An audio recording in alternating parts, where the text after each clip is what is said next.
don't want either side to lose either.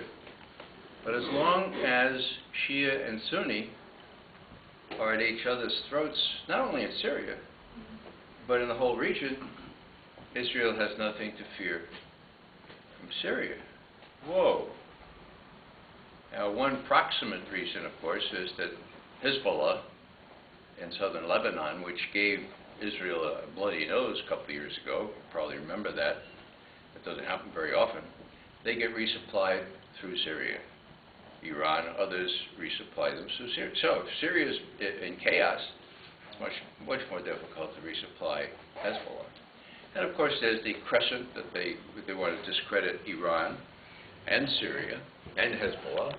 And it just makes a lot of sense for the Israelis to be pushing for no resolution to this war. That sounds very cynical.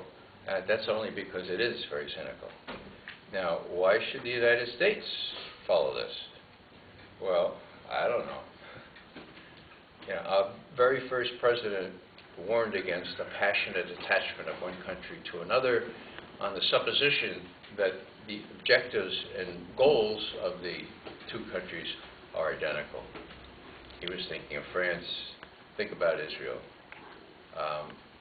So what I'm saying here is that Israel has an awful lot of influence on our policy. And that has to do with the people who run our policy. Hillary Clinton's supporters are no different in any real respect. She has bragged about having Netanyahu in the White House a week after she's elected. And so there's this really very potent influence on U.S. policy. And so when people say to me, now Ray, back in 2011, 2012, why did Obama say Assad has to go? Was Assad a threat to the United States? And I'd say, well, no. Well, why then? Why did Hillary Clinton say Assad has to go? Why do they still say Assad has to go? Well, the only explanation, really, is that, not only the Israelis, but primarily the Israelis, and the Saudis, and the Turks, and the people in Qatar, okay?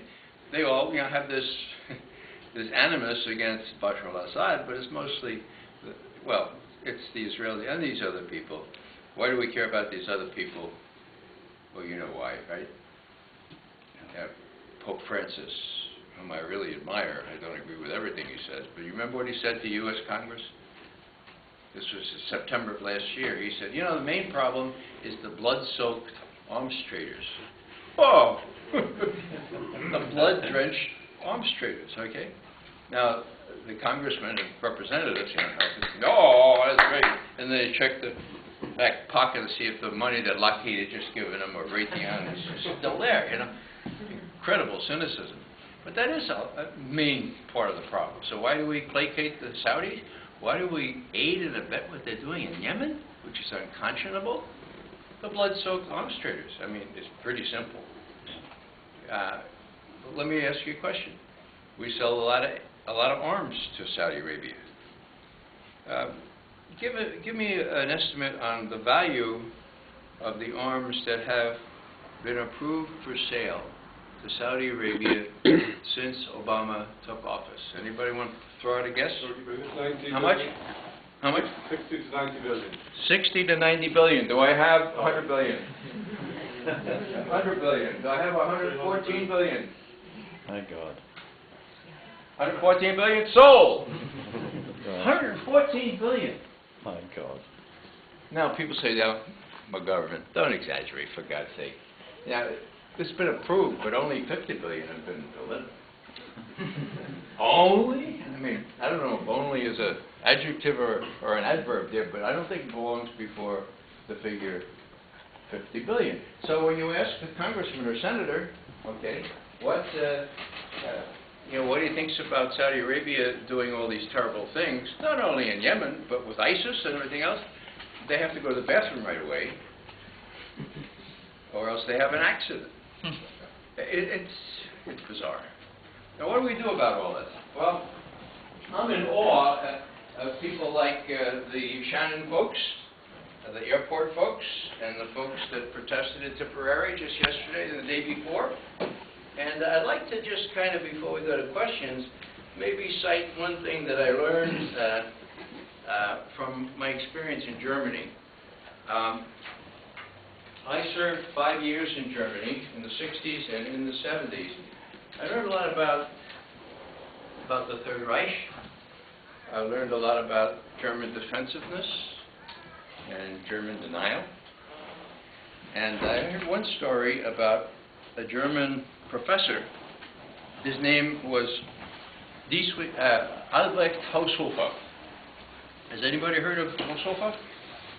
Oh, good. Oh, yeah, one person. Okay, well, you can correct my German if I'm wrong. He, like Bonhoeffer, was caught at the end of the war. Bonhoeffer was put in one prison. He was the Lutheran pastor who tried to do the right thing, okay, one of the few, and he was hanged. Now, Haushofer was a little different. He was a Geolog, a geologist at the University of Berlin, and he had tenure. Anybody know what tenure means? Yeah, well, he had tenure, right?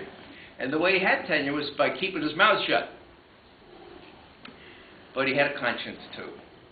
And so, toward the end of the war, as his neighbors, Jews, and everyone else being wrapped up, he spoke out, and he gathered quite quickly a major following around him. So he was wrapped up, put in a different Berlin prison, in which they insisted that you sign a confession before they shot you or hanged you. In this prison, they shot you.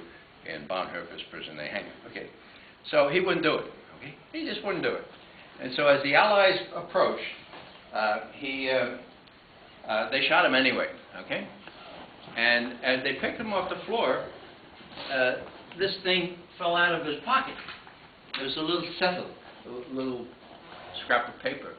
And on it was written his confession in the form of a sonnet. It's not long. Those of you who have German will, I'll translate as I go along. Schuld. Okay, that was it. Schuld is what? Guilt, right? Okay. Doch bin ich schuldig, aber anders als ihr denkt. Yeah, I'm guilty, but it's not what you're thinking. Ich musste früher meine Pflicht erkennen. I should have earlier recognized my duty. Ich musste schärfer Unheil nennen. I should have more sharply called evil evil. Mein Urteil habe ich zu lang gelenkt. I put off my judgment far too long. Ich habe gewarnt, I did warn, aber nicht genug. Anybody? Genug? No. Enough. Nicht genug und klar. Claro, klar. There's no comparative in German. I did warn, but not enough, and not clearly enough. Ich habe gewarnt, aber nicht genug und klar, und heute weiß ich, was ich schuldig war. And today I recognize what I was guilty of. Now, I feel privileged to be with a group here that knows that they have to warn genug und klar. And many of you, like me, have ended up behind bars or, in kind of extremist circumstances. But that's what we have to do. I mean, that's what the times call for. The Germans talk about das Schweigen. Das Schweigen? Translation? Sorry. The silence. The silence. They're all embarrassed about the silence. And only now is the younger generation trying to find out what really went on. It's not very different, folks. What's going on in our country now with the curtailment of civil liberties, with the monitoring of all our telephone calls, it boggles the mind, doesn't it? But it's possible, technically, and so they do it. Of all our emails and so forth. Last thing I'll say is that Americans are sort of not conscious of any of this. They